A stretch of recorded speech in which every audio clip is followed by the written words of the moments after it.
Alright, today we're going to learn how to paint this painting in a style I call Dazzling Drips.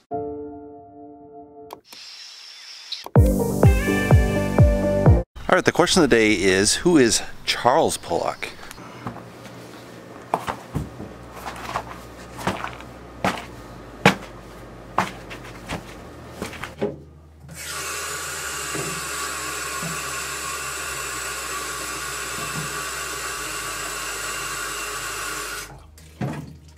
Alright, let's run through the colors. Red Ox, Cad Yellow, Indian Yellow, Pearly Red, Quin Blue, Ultramarine Blue, Phthalo Blue, Turquoise, Phthalo Green, Mars Black, Titanium White. Alright, today we're going to do a painting in a style I call Dazzling Drips.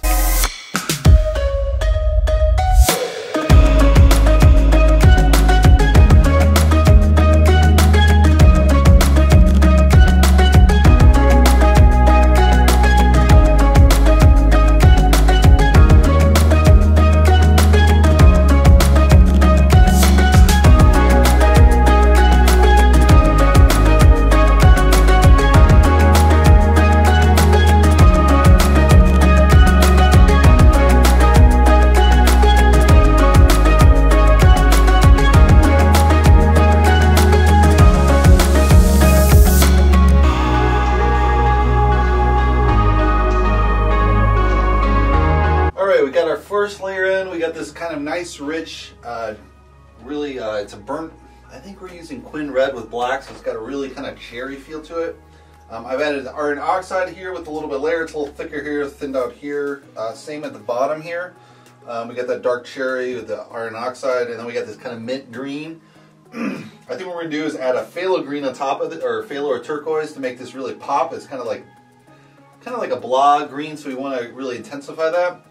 I'm going to add maybe a blue in here, so we're going to blue to green with yellow in the middle, and really kind of change this up so these bottom colors will have a lot of different variety, and then we'll add stuff on top of this again.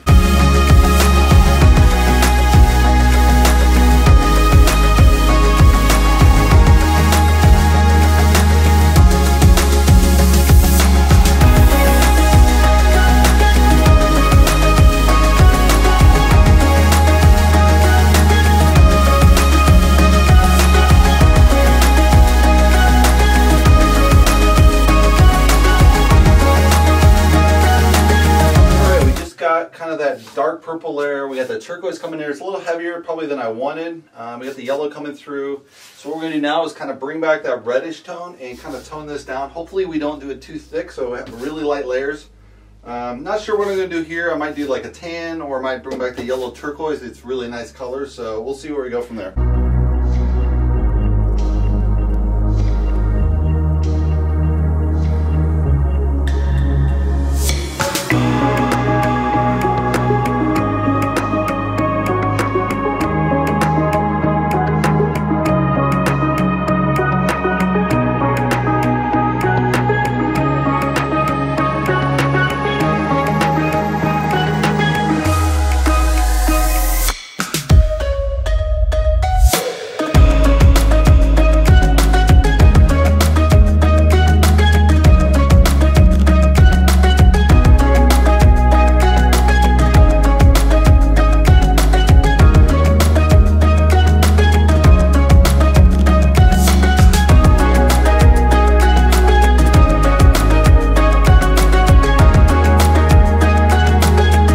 So the question was about Charles Pollock. He is the famous brother. He's the brother of famous Jackson Pollock.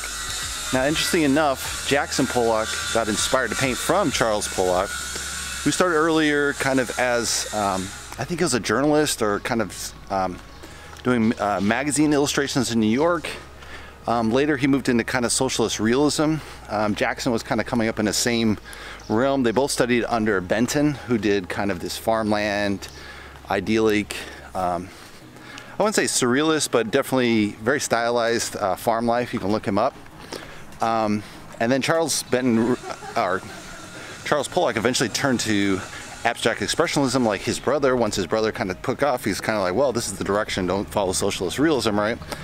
And also as well, people started I think turning away from socialist realism because it was attracted to kind of Stalin, and Stalin was having these massive purges and killing people, so socialist realism became kind of a very negative style, I would say. And also just not cutting edge anymore. It was cutting edge maybe in the 20s, 30s when Stalin came to power, but it became very stagnified over time. And so that's the life of Charles Pollock. All right, we just finished the painting. Let's take a closer look. All right, so we have this really dark purple. It's kind of reddish now because they added the red oxide on top of that. It goes into a nice blue. Let's see if this will focus. Jesus. I don't know why it's not focusing, but I'll focus manually. And so you get that nice blue. It's going into a little limeish green with a little bit of that turquoise coming through. I used a little bit of yellow to kind of make that pop in the middle with a little bit of brown there to kind of make that pop. And at the bottom we obviously have the, I can't see anything. We see the browns and that purple. Overall I think it's a pretty good painting. I'm not sure if I made the right decision with that last layer with the red oxide. I mean, that was a really nice dark purple under there, and I kind of put that red oxide. I thought it was gonna be very light. It was very coating, so it's kind of like I didn't get all those layers come through like I thought I would. I really like this blue layer added. It kind of adds a nice pop to the turquoise with the green on top of that. The yellow works pretty well. It's coming through. I use kind of a reddish yellow, well, like kind of a tan brown mixed with white, so that kind of tones down that yellow just a little bit. So overall I think it worked pretty well. I kind of would have liked that purple on the bottom more. That might have worked a little better with these combinations of colors, but you know, it's always hard to tell where the balance is between the drips and then the painting, and then you know, how thick those coats are. You don't know how thick they are until you put them on, and then you're like, ooh, that's kind of thick. So I think it's a pretty good painting overall. I like it. Hopefully you guys like it. Give me a thumbs up. If you want to check the full version, check my Patreon account. And if you'd like to subscribe, you can subscribe below. And I'll see you in the next painting. Thanks for watching, guys.